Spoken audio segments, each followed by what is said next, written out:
Alright, welcome back to Mr. P Helps with Algebra 2. This is Unit 1, Topic 1, SLT number 5.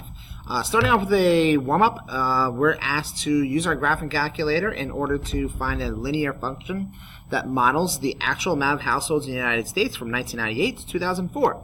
So what you're going to do is you're going to go to Stats in your graphing calculator, and you're going to press Edit. And then you're going to put in line 1 and line 2. Maybe you can even see that. There's what it looks like. And once you have done that, then you're going to go back to Stat, which then looks like this. You're going to press Right to calculate, and then you're going to go down to where it says Linear Regression, number 4, which is right there.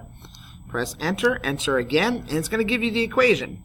If done correctly, you're going to get something like this. So let's see, the name of the function is h after t amount of years, so that's h of t is equal to 1,266, which is the, let's round that to the nearest whole. So let's say 1,267 times t. I would prefer to use x because t always looks like it's a number. It looks like a plus sign almost. Then minus the 2,233,216. All right, there's your equation. So then it says here is to write the inverse. So if I was going to solve this, that would be multiplication first, and then it would be subtraction second. So then I know that this is going to be the opposite, so that's going to be h inverse t is equal to, it's got to be addition first, so we're going to add it to that amount, so that's going to be t plus 2,433,216. And then instead of multiplication, it's going to be divide all of that by 1,267. All right, there we go. So there's the inverse. All right, so this lesson is about word problems. We're doing a lot of word problems and doing inverse word problems. Now, I've done a whole lot of this already, so you can just look at what I've done, and here we go. So basically, you have to pay an $89.95 a month plus this amount for every mile that you drive. So if you rent a car, so I'm going to let C of N be the total cost for renting the car, and M be the amount of miles. So there's my function. And the inverse of that, so that's multiply first and then add, so then subtract first and then divide. And then I solved by, if I take my total bill and plug that in for the total cost, and then I can simply solve for the total amount of miles. So once I've got that total cost, I multiply both sides by 0.8995. That's where I got this number. And then I got rid of this by adding addition property of equality. That gets rid of minus, opposite operation.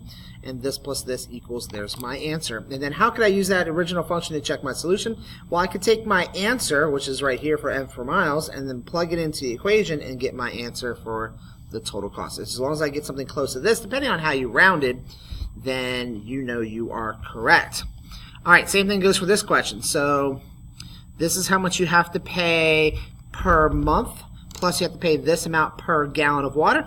And now I threw in a little extra because it says right here that they're splitting the bill evenly amongst the costs. So technically C of G represents the person, so I don't know if it's a guy or a girl, so what their part of the bill. So I made it their part of the bill. Now, it's not very clear in the question if that's what was designed to do, but that's the way I did it. So if you didn't do it, then you didn't put divide by 2, and you just did it as is. But I did, and you can see all the work that I did. Here's the inverse operation. So now this is multiply, then add, then divide. So the opposite of that would be multiply by the 2. Do it everything backwards, so then minus the 49.97, and then divide by that number, which is multiplied first. All right, and you can clearly see everything that I did. All right, Valentine noticed that her cell phone bill reflected a monthly fee of $34.05, as well as a charge of this per gigabyte. Write a function that'll help us. Okay, so that would be, so I'm going to let per gigabyte. So G represent the amount of gigabytes. And then, I guess, phone bill, so I'll call it P of G. Maybe cell phone. Total cost. So let's go with C. So C of G is going to represent the total costs.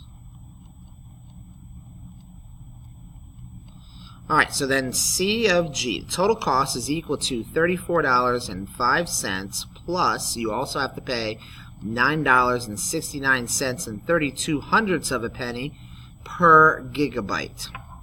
So then the inverse of that, so that would be multiply then add, so that would be subtract. So that would be C inverse G would be equal to G minus 3405, and then divide that by 9.6932.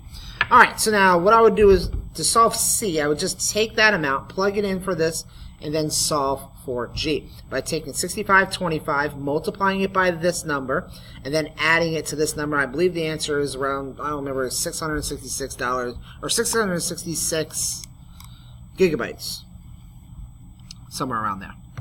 All right, homework.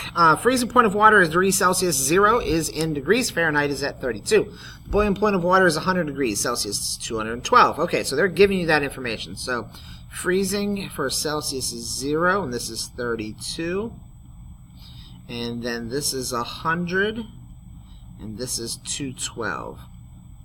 Now, this might not be the exact same equation that you would get if you did this yourself. I mean, if the real equation, but this is what we're going to use because we're just going to say that it's a linear model. And I'm not quite sure if it really is a linear trend, the difference between the two, but we'll find out in just a moment. All right, so I'm going to find the slope of that equation. So I need to find y equals mx plus b. So first thing I need to do is find the slope. So that's y2 minus y1, so that's 212 minus 32. Which gives me 180 over 100 minus 0. Don't need a calculator. That's 100. So that's going to give you 1.8. So the slope is y equals 1.8. So find the inverse of the function. Okay, so given that equation, use this information to find the equation for f. So, all right. So f of, does it tell us what to use? No, it does not. So let's just say f of x. F of x is equal to 1.8 times x. Now I need to find the y-intercept. So I'm going to take one of the points. So that's 1.8 times m. So y equals mx plus b. So the answer is 32 equals, I did not leave myself enough room. Let's try that again. Alright, so y, 32 equals m, 1.8, times x, 0, plus b. 1.8 times 0 is 0, so b equals 32. And there's our equation. Find the inverse function, so that would be f inverse x is equal to, so that would be multiply then add, so that would be subtract then divide. So x minus 32 over 1.8. Alright, if you were to graph the inverse function of f, what would the units describe in the input values? Would it make sense to graph the line on the same axis? No, it would not. Because when you're flipping the inverse, you're actually flipping the labels, so therefore this is not the same as this. So you're actually flipping the units, so you cannot do that. And then last but not least is to make a graph. So this was 0 and 32, and then this was 100 and 212. Alright, so let's make this Celsius down here, and Fahrenheit.